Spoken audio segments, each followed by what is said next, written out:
Muy buenas noches. Mi nombre es Patricia Marino Urrego. Mi grupo lo está integrando la señorita Maritza Palacios Cuero y Jenny Surley Vargas Álvarez. Cordial saludo, profesor Carlos Horacio. La actividad que se va a presentar es teórico-práctica número 3, el papel del gobierno y la política fiscal. En la introducción, en el siguiente trabajo daremos a conocer el papel del gobierno en la política fiscal. Asimismo, se abordarán conceptos fundamentales relacionados con la participación del gobierno en la economía. El gobierno en general son las autoridades que dirigen, controlan y administran las instituciones del Estado. Podemos decir que el gobierno se caracteriza como el conjunto de establecimientos políticos, leyes y prácticas, donde se realizan los movimientos de una administración y se controlan las actividades de la sociedad. Entre los objetivos tenemos proteger las libertades individuales, velar por el cumplimiento de las normas y promover el bienestar de la sociedad como un todo. A continuación, desarrollaremos el tema con mis compañeras. Muchas gracias. El papel del gobierno en la economía. El gobierno tiene dos tipos de actividades en el sistema económico. Por un lado, el gobierno es un agente económico, al igual que los hogares y negocios. En efecto, el gobierno es dueño de los factores productivos como los hogares, y a medida que las actividades asociadas avanzan al consumo y ahorro, asimismo el gobierno realiza tareas productivas como lo hacen las empresas. Por otro lado, el gobierno realiza ciertas tareas que lo diferencian del resto de agentes económicos. Las instituciones que componen el gobierno tienen función de regular el sistema económico. En otras palabras, el gobierno está encargado de asegurar respeto por las reglas del juego de la economía. El Estado ejerce sus funciones a través de tres poderes: el poder ejecutivo, el legislativo y el judicial. Estos operan en los tres niveles de gobierno: central, regional y local. Con esto, el poder ejecutivo es la rama de Estado encargado de ejecutar las leyes. El poder legislativo es el encargado de diseñar estas leyes. Y el poder judicial es la rama del Estado a través del cual se ejerce la administración de la justicia. Como ya se ha mencionado, el gobierno participa como agente económico en las diferentes actividades que se realizan en un sistema económico: producción, consumo e inversión. En efecto, el gobierno produce bienes y servicios, contrata factores de producción.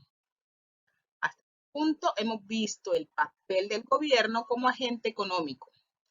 Ahora analicemos su participación en el sistema económico como la instancia que busca el bienestar de la sociedad en su conjunto, para lo cual intenta influir en el desempeño del sistema económico. El gobierno lleva a cabo este trabajo a través de la política y la economía, que es el conjunto de medidas con las que el gobierno busca incidir en tres aspectos fundamentales: la asignación de recursos, la estabilización de la economía y la distribución de ingresos o riqueza.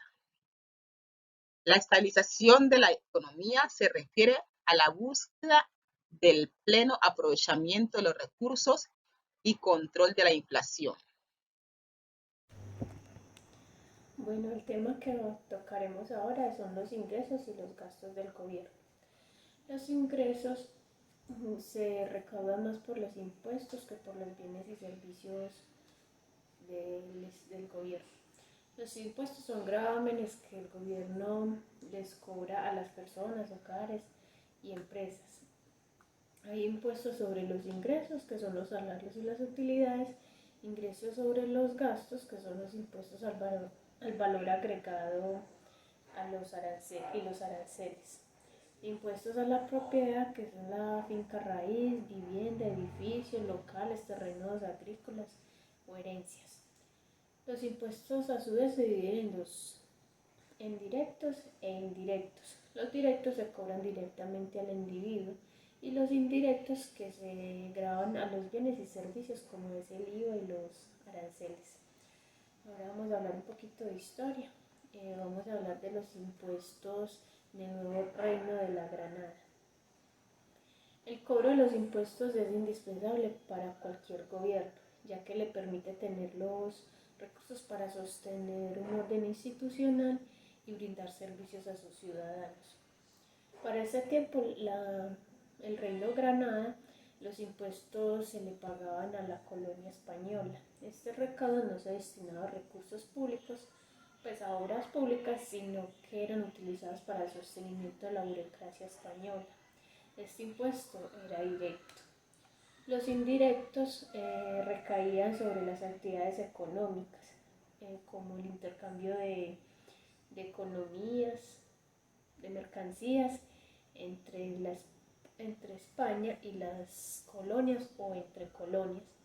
Los impuestos que existían eran los quintos reales que se cobraban sobre los impuestos sobre la explotación de la minería, el diezmo que se le cobraba el 10% a la producción agrícola y la alcabala que se le pagaba a la corona española cuando se vendía un bien mueble o inmueble. Ahora vamos a hablar del IVA. El IVA se cobra en la mayoría de los bienes y servicios. Es un impuesto al consumo, es un impuesto indirecto porque no se hace sobre el ingreso directamente, sino a la compra o al gasto.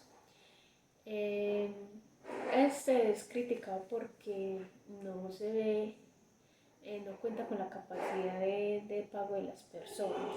Existe desde 1963. El impuesto sobre la renta es un impuesto directo que se hace sobre los ingresos. Aquí sí va de acuerdo a la capacidad de las personas o las empresas. Entonces, entre más ingresos, más impuestos. Los impuestos nacionales, regionales y locales en el sistema fiscal descentralizado permite que cada ente territorial recaude sus propios impuestos. Existen impuestos nacionales, departamentales, distritales y municipales. Los nacionales, que son los que cobra a todo el mundo y los recauda por el gobierno nacional. Los departamentales son establecidos y recaudados por el mismo departamento. Los distritales son aquellos que cobran distritos especiales, como el Distrito Turístico, Cultural e Histórico de Santa Marta, el Distrito Especial Industria y Portuaria de Barranquilla y el Distrito Capital de Bogotá. Los municipales corresponden al recaudo de todos los municipios del país, que son 1082. Con esto se busca que cada uno tenga autonomía. Adicionalmente, mediante una transferencia, el gobierno nacional asegura que los entes territoriales tengan sus suficientes recursos para cubrir las necesidades. La curva de Laffer es una teoría de un economista norteamericano que ese concepto se debe a su nombre, Arthur B. Laffer, quien promovía la idea de reducir los impuestos con el fin de incrementar la producción y los recaudos del Estado. De esta manera se estimulaba el crecimiento económico y a un largo plazo producir mayores ingresos. Si la tasa impositiva aumenta, el recaudo también lo aumenta, pero tiene un límite que si el impuesto es demasiado alto ya el recaudo disminuiría. Es encontrar un punto medio porque si aumentaría el impuesto, entonces aquí sí habría un aumento, pero de evasión de impuestos. Ya tocamos el tema de los ingresos, ahora vamos con los gastos. Los gastos se hacen por consumo o inversión. Se dividen en 4 categorías. El consumo del gobierno son salarios de los trabajadores públicos, pagos que se adquieren por bienes. El otro es inversión, que es la construcción de infraestructura como carreteras, puertos o redes de comunicación. Transferencias, que son los montos que se les ofrece a los hogares, un seguro de desempleo o por financiar salud o la educación pública. Y cuarto, el pago de interés a la deuda pública. Es un préstamo que el gobierno necesita financiar para su gasto cuando el ingreso no es suficiente. También estos gastos se dividen en gastos corrientes y gastos de capital. Los corrientes son el pago de los salarios, compras de bienes y servicios, pagos de interés y transferencias. Y el capital es únicamente a la inversión.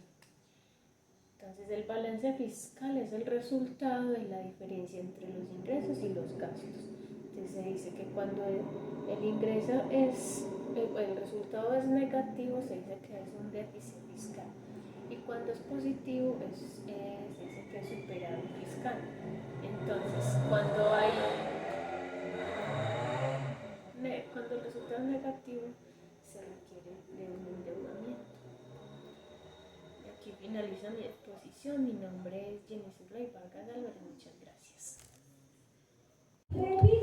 En conclusión, vemos que las decisiones que el gobierno toma debería la política fiscal a ayudar a la sociedad a participar plena y flexiblemente en una economía en constante cambio, con el fin de tener un mejor acceso a servicios de educación, capacitación y salud, donde se puede ayudar a los trabajadores a recuperarse más fácilmente de una pérdida del empleo o de una enfermedad.